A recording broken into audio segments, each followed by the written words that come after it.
Senior Special Assistant, Media and Publicity to President Buhari, Malam Garuba Shehu, was quoted as saying that the 43 farmers slaughtered by Boko Haram in Zabamari, Borno State, did not secure the military's approval before setting out for their farmlands. Like wildfire, the statement caught on and has been the subject of endless interpretations on both the social and mainstream media. Well, in reaction to all the buzz, Mr. Shehu Garuba was on Newsnight on Arise News last night. Let's take a listen to how he reacted before getting to our first guest. Look, the standard practice is that Borno is still under military operation. And the rules of engagement on the ground are that movements by government officials, by traders from one town to another, even UN officials, standard practice is that they usually notify the general officer commanding, even if nothing is expected to happen. So the fact that this incident happened is not to say that anybody is blaming the victims for the incident. No, the thing to say is that that area, as the military have said over and over again, is still under the threat of mines. Land mines have been buried there, and it's yes, subject to terrorist attacks. And so therefore, the military are in a better position if they happen to know that certain engagements are going on and they're able to provide assistance. But this incident has happened. We regret it. It is unfortunate. Nobody has any intention to blame the victim. Did you get any specific reports from the Nigerian military to say that indeed these farmers, who really are largely illiterate, did not get clearance from them? And if indeed they usually would get clearance, what are the channels of, that these farmers would actually use in getting clearance from the military? My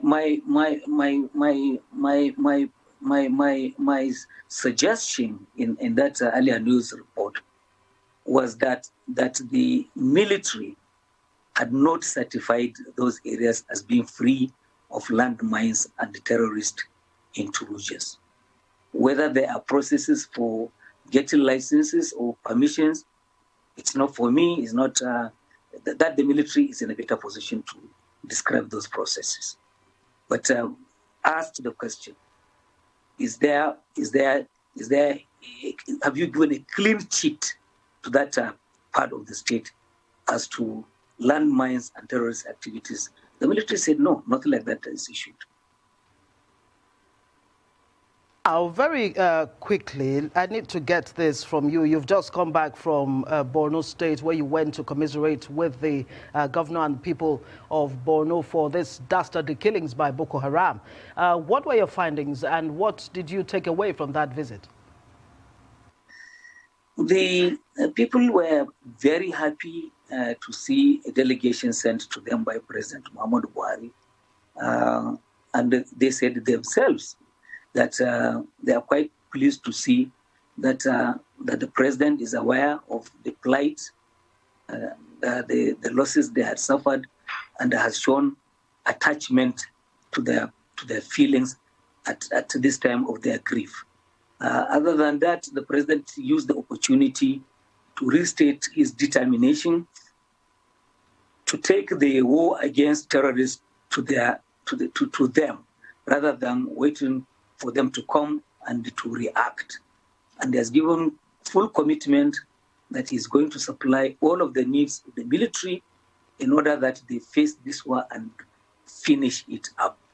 His commitment to ending this insurgency and all forms of violence and criminality all across Nigeria was vigorously restated today, and he has clearly stated that he's ready to move forward on this situation. Yes, you do say that Mr. President is very committed, and part of that commitment that Nigerians are expecting is the outright sack or removal of the service chiefs. Why exactly is President Buhari reluctant to let the service chiefs go, in spite of the fact that they have overstayed even their tenure? I'm not aware that the tenure of army chiefs is subject to any law or regulation that is clearly stated. They serve at the pleasure of the president. If the president is satisfied with their performance, he keeps them, and the buck stops on his table. With all due respect to the feelings of fellow Nigerians, the clamor for the sack, is out of place, considering that the president is not subject to the opinion of the opposition political party, which has clamored for this all the time, and other people who think that they have a role in it. It's entirely his own determination. He decides who he keeps as a service chief and for how long. The laws don't prescribe a term limit. Back to the issue very quickly before I let you go, the issue of the brutally murdered farmers. You insist that the Nigerian military has total control of all of Borno State. If that is the case, would the farmers really be required then to seek clearance from the military to go to their farms? I think that if you replay my language, I didn't say that it's under total Borno, it's under total control. What I said is that it's under military operation. And the military operation, while it subsists, there are regulations that they put on the ground. And people can decide to abide by those regulations. And if they think they are okay, they don't need to abide by those regulations, and then they are free to act. There is nothing that says that people are being forced to do things they don't want to do. Well, joining us now to take a closer look at what has increasingly become Boko Haram's onslaught against farmers, food insecurity in Nigeria, and an increasingly irrepressible army of occupation is Dr. Ndu Nwokolo, team lead at Nextier SPD, an international development and research firm, which has been tracking the welfare of internally displaced persons across the region, as well as the impact of terrorist activities on the socio-economic structures supporting the lives of the people. Welcome to the program, Dr. Nwokolo. Good morning. Thank you, Dr. Abati, for having me. And yes. Thank you to Tony and Rufa. Thank you, Dr. Nwokolo. Good to see you again. Very quickly, what are your thoughts on what is going on in the northeastern flank of the country, where on Saturday, a few days ago, 43 farmers were slaughtered? Well, this is not the first time Boko Haram would strike in this kind of horrific and gruesome manner. But the nature of this latest onslaught has elicited serious outrage, and the implications are also very frightening with regard to food security, with regard to the displacement of persons, and with regard to the response of the authorities. Over to you. Well, okay, first let me start with the statement by the senior assistant to the president on media that the farmers did not get clearance. I think that statement is without tact, it lacks empathy, and lacks intelligence. You don't say that. And I like the question that was posed to him by the anchor of the program from Arise, which is, these are illiterate farmers. Do they need clearance? It's very obvious that our problem is problem of strategy, implementation, and programming. Why these farmers, if you watch over a month ago and so on, the governor of the state has been telling people from the state to go back to farm or die of hunger. So if you relate that to the statement made by the media assistant to the president, is a bit contradictory. And the question would be, does it mean that this Borno State and the army are all working in silos? Does it mean there's no relationship between the two? The next question could be, does that mean that there is no security architecture that has been developed for these farmers, knowing that this is a harvesting season, that these farmers would like to go back to farm? I think no Nigerian wants to beg. These people from Borno State are not happy living in camps. They don't want to be fed by anybody. They want to feed themselves, and that's why they are going back to their farms. So if you look at that statement, I think is out of place. There is no intelligence about it. You could see that it's more politicking than policy. You cannot put the two together. He was talking about the army has not certified that they can go back to that part of Borno State, you know? So, and the question could be, so does it mean that the people have not been relating with the army? It seems that everything is everywhere. There's no coordination, you know? So this is where we are, and we are likely to be facing a serious food insecurity crisis, and we need to start doing something. What has Boko Haram done with the killing of these 43 farmers? They have just instilled fear into these people, and they will all desert their farms. And you can check the rising price of food in the country. Borno State is one of our food basket. So we are facing a serious situation, and we need to act and act now. We certainly do, Doctor. I mean, I always find it staggering when people ask rape victims what they were wearing. But that statement from Garba Shehu is taking victim blaming to the lowest depths that I've ever heard of in my life. I would actually like your comments on reports that the farmers were resisting attempts by Boko Haram to extort them for money, that they were demanding some kind of levy from the farmers, and that this is why Boko Haram attacked them with such ferocity. And also, what does this incident do with the plan that Governor Zulum of Borno State had announced that all the IDP camps will be closed next May 2021? Will this cause a delay? Of course, you could see that these farmers, if this is an agri community, they're going to desert their communities. And what would they be doing? They will be heading back to the IDP camps. You know, so I think the plan by Governor Zulum, there will be a wage to it now. And then it will increase the number of IDPs that we have. Because apart from that, we have government-organized IDPs. We have the informal ones, littered and scattered all over Borno State, as well as people who have taken in relations to stay with them. So I think we are between a hard place and I really don't know what to call the other place now. So the situation is really bad. And if you flip it to the other side of the country, which is the Northeast, when you ask me the question that there is a kind of an insinuation that they were resisting paying levy to Boko Haram, it's equally happening all over the country. It's happening in Zamfara State, it's happening in Niger State, it's happening in Kebbi, it's happening in Sokoto, it's happening in Katsina. Farmers are suffering.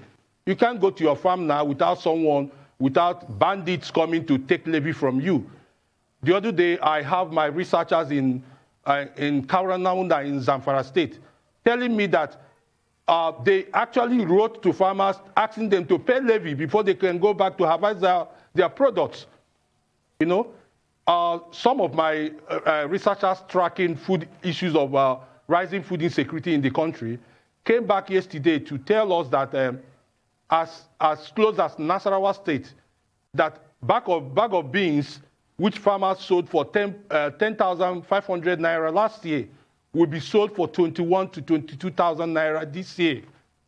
They've not harvested already. The issue is that even apart from harvesting, no person wants to put, if you're a transporter, you don't even want to put your vehicle into those areas to go and get the food out of those inner part of the country. Because Boko Haram is controlling, like in Borno State, they're actually controlling the northern part of Borno. Nobody should tell you anything apart from what I'm telling you. They are controlling the northern part of Borno. Apart from that, all the roads, they are in control. So even if you come out from, say, Maiduguri, you can't actually go 5 kilometers into any part of Borno without watching your back. Anything can happen. So apart from harvesting, issues of transportation and getting other value chain activities around agriculture is an issue. So it's difficult. It's really difficult. So it's not only the Northeast. We are equally experiencing the same situation in the Northwest, as well as some part of the North Central country, part of this country. And as well as Ondo State, you know, because like you stated, we're between the rock and a hard place, as well as Ondo State, where the farm of Olufalaye has been constantly, former presidential candidate Olufalaye has been constantly attacked. But I want to have more on food insecurity. The Minister of Agriculture recently said that the borders will be shut and, using the exact words, the kids will be thrown into the sea.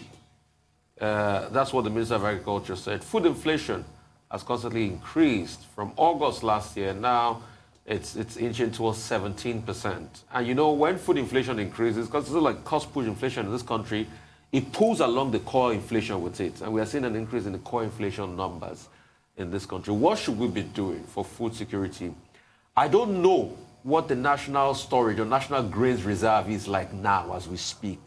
How long can it take us? Because, for instance, if that rice that was supposed to be harvested by these 43 that were killed is not harvested, what happens to the paddy on the field and many other paddies and things like that? So how long are we going to go before we start to feel the bite of food insecurity?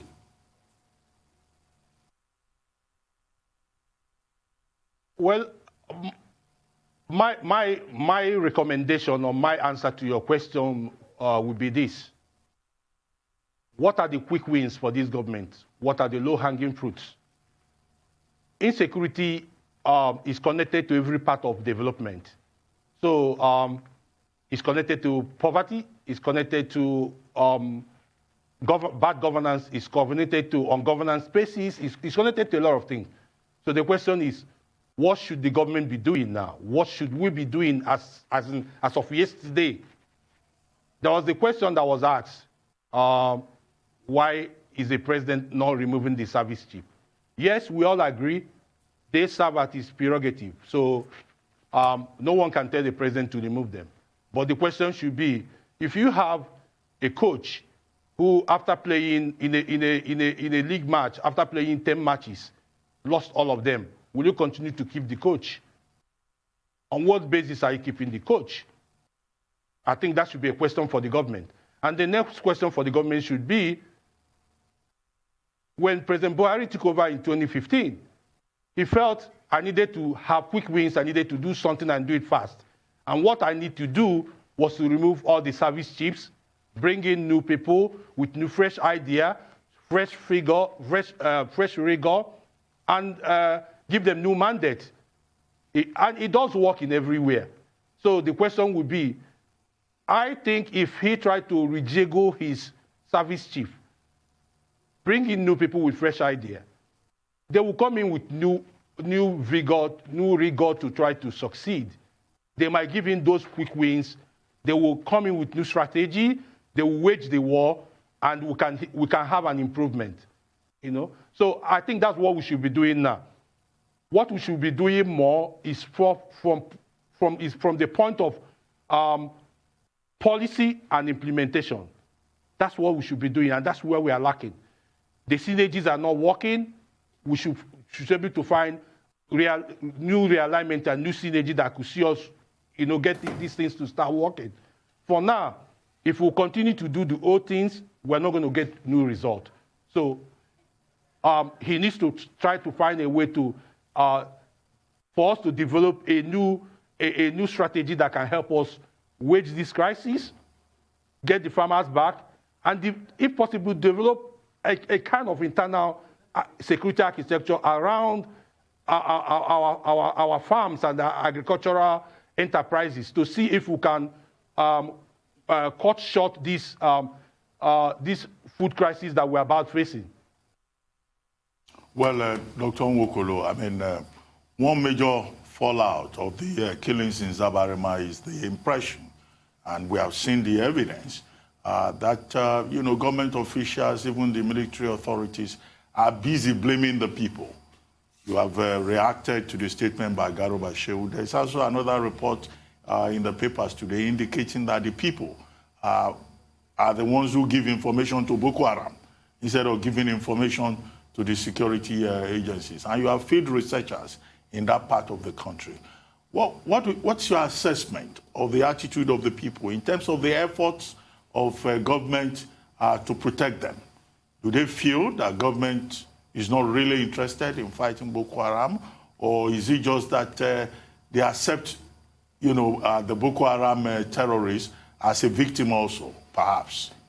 What's your sense of what is out there on the field? Because sometimes you don't understand some of these things. My next, my immediate answer is to ask our government officials to go and read some of the publications we've been doing in Nextier SPD to get some of the answers. But I'll give some of the answers here. There's a book written by one author, Oliver Cleveland, and the book is Resisting War, where he did almost a similar research about what you are asking. This research was conducted in Colombia, Pakistan, and Afghanistan, about how communities react to terrorist insurgency and wars around them. They react based on how they perceive their relationship with the state, in this case, the government and the military, and the relationship with the terrorist group. Where would their safety lie? That is a major question. If I give information to the army and the next day I'm attacked by Boko Haram, am I likely to go back and give again? That is the question. Government should answer this. How come each time these farmers or these communities come around to say, we saw them around this place, 2 days later, that community will be overrun by Boko Haram? So what Boko Haram is doing, terrorism is a war of fear. They want to instill fear in these communities. And that's why you saw the killing. They slash their throat to make it a hard watch in such a way that each time it comes to your head as a villager, you don't go near the military. So unless we're able to win the mind and hearts of these communities, show them that we have the ability to protect them, you're not going to get the best local intelligence from them. So we need to do a lot. We need to do a lot of soul searching. We need to develop, policies that are so peculiar to these communities, military tactics that are so peculiar, making sure that they can buy into what we are doing, making sure that they see that the state has the ability to protect them. That's the only way they can give you intelligence. So if they feel that they cannot give you, you cannot protect them, so they will just take the honorable style of see no evil, say no evil, do no evil. They want to stay on their own. Don't take government anything. Don't take Boko Haram anything. And for them, if they stay that way, it might even be safer for them. So government need to win their mind and their soul before you can have them give you such information. And I think that's where we are lacking. That's a really important point and incredibly sad. I want to take you back to the IDP camps and what is the current condition now within them? How has the COVID-19 crisis affected the IDP camps, and even voluntary donations that the IDPs are so reliant on? How has that been impacted with the economic downturn? Tony, I love that question you asked.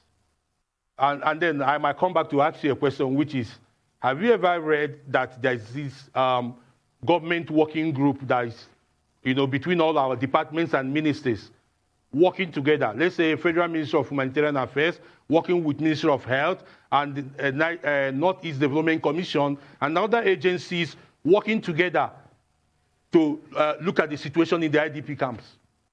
No. Not once. Everybody, is running their own budget, doing what they want to do. There's no cooperation, there's no synergy, they are not working together. So even if COVID-19 is a health issue, but we have a humanitarian crisis, meaning that Ministry of Health should be working with the Ministry of Humanitarian Affairs, as well as Northeast Development Commission, as well as other agencies that are that should be doing one bit of work or the other in the Northeast. That's why we have ministries. So where ministries do not have that multi-stakeholder engagement to sit down, work together, things will never work. And I think part of our problem is, sorry I'm saying this on the national TV, but I love this country, so I have to say the truth. Do we even have people who have the capability to do it in our ministries? Do we? So I think that's the question we should be asking ourselves. If we have people who have the capability to sit down and write do a good programming around this, probably we shouldn't be where we are today. So that's where we need to start. Our federal ministries attracting the best to come and work for them. Our government departments attracting the best to come and work for them. Until our ministries, our departments are filled in by Nigerians who are eggheads and the best in the world, we cannot get out of where we are. That is our major problem. The best are not there. Okay. Until we attract the best to work in our departments and ministry, then we'll have an answer to some of these issues that we are crying over today. Okay, I mean, you made a great point about Kaplan's book, and even if you read Mystery of Capital by Hernando de Soto, he talked about, the economic warfare, how the Shining Path rebels in Peru were defeated by just giving the people property rights in that area, and they could trust the government, and automatically it was game over for the Shining Path rebel. And that synergy is also very important. But that synergy will make me segue into, the issues about the mental warfare now. How can we win the mental warfare? And these constant accusations of complicity. You have field officers on the ground. You have enumerators on the ground. What are they seeing as regards all of this? And also talk me through the mental, how can we win the mental warfare? Because like you said, you were right. These people peddle fear, to be able to sink into the psyche of a lot of people. And now Boko Haram has become a buzzword, very popular because of the mental understanding, and they've been able to fight a mental war. So how can we rebuff this and also help the people to be able to be on the side of government and fight this and the issues of complicity? Two quick ways. One, we need to stop denying. Let's stop denying what the situation is. I think, it's like when you keep lying to yourself. You keep telling yourself, oh, I'm white-skinned. After a while, you start believing that you're Caucasian. I think that's our problem. Let's stop denying and put what the fact is on the ground. Then we're able to deal with it. That's one. Two, we need to move from politicking to policy. When government officials, especially people who could influence people's thinking and orientation, come on national TV and lie to our face, it becomes a critical issue. We don't even know where to start. So we need to move from politicking or politics to policy. That's the only way we can work. Secondly, there is need to start thinking about bringing everybody on board. This is not an election year. So I don't want to hear about APC, PDP. I want to hear Nigerians come together. By now, we should be having, a multi-party stakeholder engagement. Parties sitting down, all the political parties sitting down with other Nigerians sitting down and trying to find out what is the solution. If there's a problem, because the issue is that we keep thinking that terrorism or anti-terrorism is driven by the military. No, it's driven by the state, anchored by the government. The military is just a part of it. But that's what we are lacking. We are heaping all the blame somehow on the military. But we are forgetting that this is a package that is supposed to be driven by the government. The state through the government. Now, how good are we engaging with our international partners? What do we even know they are doing? So it should be in such a way that the military or the government may not be disclosing some of the things they are doing, but there's ones that are supposed to be on, public domain, so that seeing it, Nigerians can key into it, and it can use that to start rebuilding faith in what we are doing. For instance, if I'm a local NGO worker in Boronu, and each day my work entails me going to these communities to do one sort of work or the other, I have my own family to take care of. I have my own safety. Probably, if anything happens to me, it will affect 6 or 7 people who I feed. Each day I go to those communities, I'm asking myself, am I able to come back? After a while, I might be asking myself, why will I continue to take this risk, especially if I'm not even sure what the government is doing?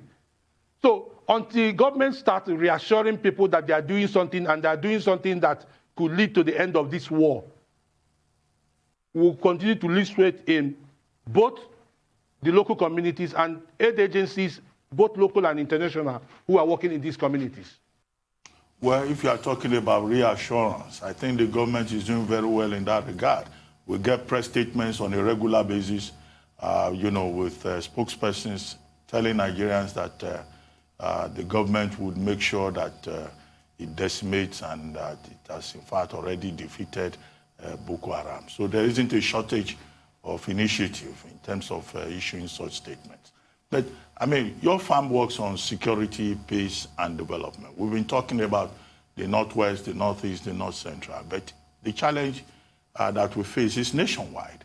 In the Niger Delta now, a group of militants called Reformed Niger Delta Avengers, they are threatening to start attacking oil and gas installations. In the Southwest and the East, there are reported cases of banditry, kidnapping. The highways are no longer safe. Even the rail lines are not safe. The trains are perpetually breaking down and people are being exposed to danger. But there is a theory that, look, maybe it's the opposition that is behind all of this. Although you say you don't want to hear about this party or that party, or that there are certain elements who are just trying to sabotage government. From your research, do you see the hands of fifth columnists behind this? If not, then what do you think is really the problem?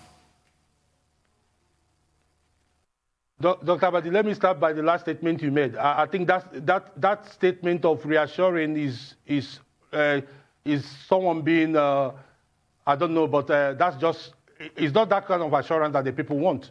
The people want to see the military, see the government actively engage the terrorists and do something that could be reassuring to them, not when you come and make press statements. That's not the kind of assurance they want. Now back to the question you asked.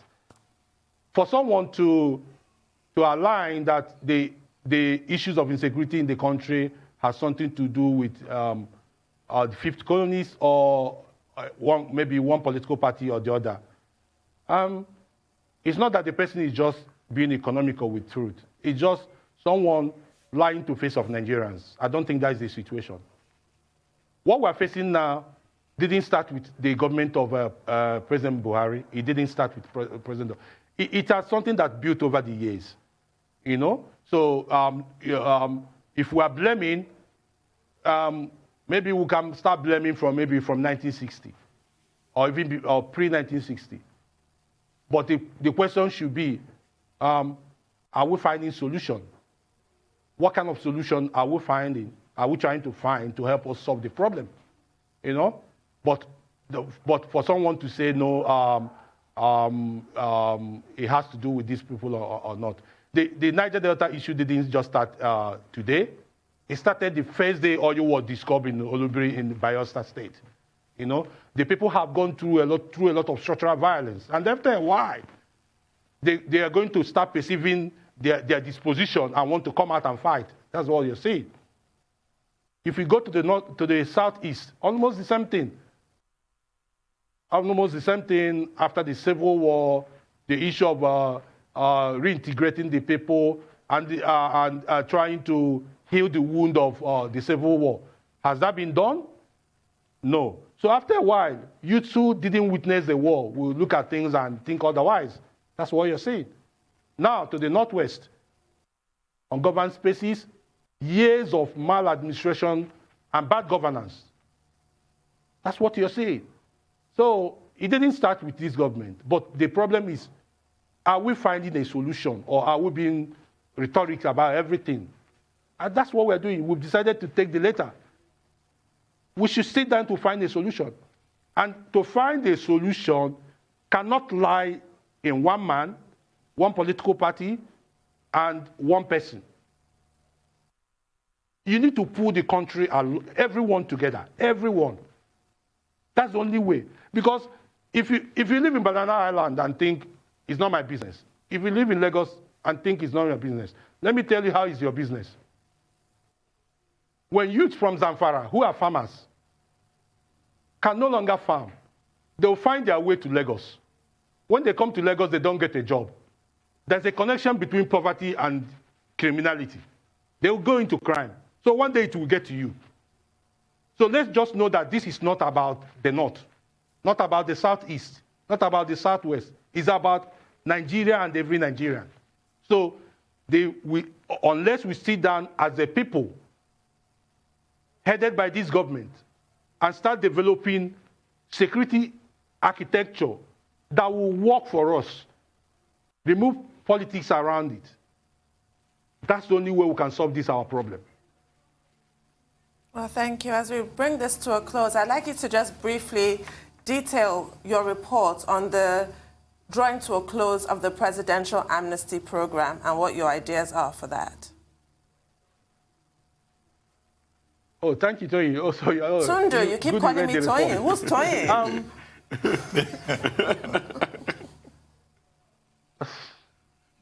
Please go ahead. Quickly, okay. briefly. All right. The report did look at the amnesty program 10 years after it was started by President Yar'Adua till date. What has happened? Nigeria has spent so much money, and we seem not to have achieved the objective of the PAP. However, we've achieved some, which is making sure that we'll be able to wage the insurgency in the area by increasing the oil production. However, on the other side, we've not achieved much, which is other objectives of the PAP has not been achieved, because this was supposed to be an interventionist program, but we've turned it almost like every other ministerial or departmental duties that we have in the country. So what the report tried to show is that, see, we've been able to achieve this, but we've not achieved majorly what we wanted to put this, the Niger Delta safe and sound.